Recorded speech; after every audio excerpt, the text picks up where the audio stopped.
என் பேர் அருள்வேல். நாங்கள் வந்துட்டு Kongu engineering college final years mechatronics டிபார்ட்மெண்ட்லேருந்து வந்திருக்கோம். ஸோ எங்கள் ப்ராஜெக்ட் என்னன்னா, விவசாயிகள் வந்துட்டு இந்த வாழைமர தண்டை வந்துட்டு அந்த வாழைமரம் வெட்டினங்கப்புறம் அந்த தண்டை வந்துட்டு வேஸ்ட்டாக ஃபீல்ட்லேயே போட்டுறீங்க. ஸோ அது வழியாக உங்களுக்கு எந்த வகையான ஒரு இன்கம் சோர்ஸும் உங்களுக்கு வரதில்லை. ஸோ அதுக்காக தான் நாங்கள் இந்த வந்துட்டு ப்ராஜெக்ட் செஞ்சுருக்கோம். ஸோ நாங்கள் என்ன பண்ணோம்னா, நீங்கள் உங்கள் பனானா ஃப்ரூட்டை வெட்டின உடனே அந்த வாழை மரத்தண்டை நாங்கள் உங்ககிட்ட இருந்து வாங்கிக்குவோம். விவசாயிகள்கிட்ட நேரடியாக நாங்கள் வாங்கி எங்ககிட்ட ஒரு 5 வகையான ப்ராடக்ட்ஸ் இருக்குது. ஸோ அந்த வாழைத்தண்டை நாங்கள் வந்துட்டு பிளாஸ்டிக்கு ஆல்டர்னேட்டிவான ப்ராடக்ட்ஸ், இப்போ drinking straws, craft paper, so இந்த மாதிரியான சில பொருட்களை நாங்கள் பனானா ஸ்டெம்லேருந்து தயாரிக்கிறோம். ஸோ இப்போ பார்த்தீங்கன்னா முதல் ப்ராடக்ட் வந்துட்டு நம்மளுக்கு ட்ரிங்கிங் ஸ்ட்ரா. ஸோ எல்லாருக்குமே தெரியும், பிளாஸ்டிக் ஸ்ட்ராவில் வந்துட்டு மைக்ரோ பிளாஸ்டிக் வந்துட்டு நம்ம தண்ணியில் கலந்து நம்ம உடலுக்குள்ளே போகும். ஸோ அதை தடுக்கிற விதமாக இந்த மாதிரி பனானா ஸ்ட்ரா செஞ்சுருக்கோம். இது வந்துட்டு பார்த்தீங்கன்னா வாழை மர தண்டுலேருந்து நாங்கள் இந்த ஸ்ட்ரா செஞ்சுருக்கோம். இது பார்த்தீங்கன்னா உங்களுக்கு 2 மணி நேரம் எந்த ட்ரிங்க்ல போட்டாலும் நீங்கள் தாராளமாக யூஸ் பண்ணிக்கலாம். ஸோ இது பார்த்தீங்கன்னா உங்களுக்கு 30 டேஸில் மக்கிரும். உங்களுக்கு மண்ணில் போட்டிங்கன்னா உங்களுக்கு 30 நாளில் மக்கி வந்துடும் உங்களுக்கு. அடுத்ததாக பார்த்தீங்கன்னா இந்த மாதிரி தட்டு நம்ம எல்லாருமே பாக்கு மரத்தட்டு யூஸ் பண்ணியிருப்போம்.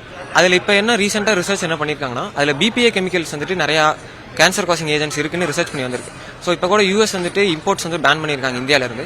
ஸோ அதுக்கு நாங்கள் ஆல்டர்னேட்டிவ் என்ன பண்ணியிருக்கோம்னா, அதே வாழை மர தண்டுலேருந்து இந்த மாதிரி பிளேட் செஞ்சுருக்கோம்.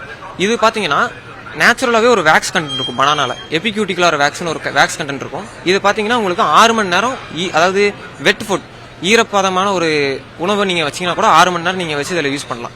இதுதான் நம்ம பனானா, அதனால தான் நம்ம பனானா ஃபைபர் வந்து சூஸ் பண்ணியிருக்கோம். அடுத்தபடியாக பார்த்தீங்கன்னா நம்ம எல்லாருமே தேங்காய் மஞ்சு யூஸ் பண்ணியிருப்போம். தேங்காய் மஞ்சில் என்ன பிரச்சனைனா, தேங்காய் மஞ்சு செய்யக்கூடிய ஃபேக்ட்ரிஸ் வந்துட்டு அந்த குட்டானா போட்டு வச்சிருக்க அந்த தேங்காய் இதில் தண்ணி விடுறாங்க.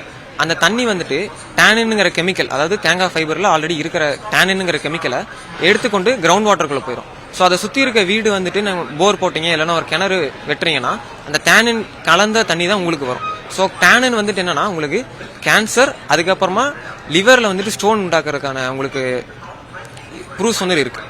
ஸோ இதை நாங்கள் மாற்றுக்கிறத என்ன பண்ணியிருக்கோம்னா, பனானா ஃபைபரை ட்ரை பண்ணி க்ரஷ் பண்ணி இந்த மாதிரி உங்களுக்கு பனானா கோகோபீட் செஞ்சுருக்கோம். ஸோ இந்த கோகோபீட்டில் பார்த்தீங்கன்னா 2 மடங்கு, அதாவது கோகோனட் ஃபைபரில் என்ன அளவு தண்ணி ஹோல்டு பண்ணுமோ அதை விட 2 மடங்கு நம்ம பனானா ஃபைபரில் ஹோல்டு பண்ணோம். இதை வந்துட்டு நீங்கள் எதுக்கு யூஸ் பண்ணலாம், செடி நடுறதுக்கு யூஸ் பண்ணலாம். அது இல்லாமல் மெயினாக பார்த்தீங்கன்னா கோழி பண்ணைகளில் வந்துட்டு இப்போ தேங்காய் மஞ்சோட விலை வந்துட்டு அதிகமாக இருக்குது. அதுக்கும் நீங்கள் வந்துட்டு இந்த மாதிரி பனானா ஃபைபரில் இதுக்கு இந்த கோகோபீட்டு நம்ம யூஸ் பண்ணலாம். நம்ம அடுத்ததாக பார்த்தீங்கன்னா நம்மகிட்ட அட்டைப்பொட்டிகள் இருக்குது. அதாவது இதுக்கு பேர் வந்து கிராஃப்ட் பேப்பர்னு சொல்லுவாங்க. அதாவது ப்ளீச்சிங் பண்ணாமல் இருக்கிற இந்த பேப்பர் பேர் கிராஃப்ட் பேப்பர். ஸோ இந்த பேப்பர் வந்துட்டு பார்த்தீங்கன்னா நம்ம பனானா அந்த ஸ்டெம்லேருந்து இருக்க பல்ப்லேருந்து செஞ்சுருக்கோம்.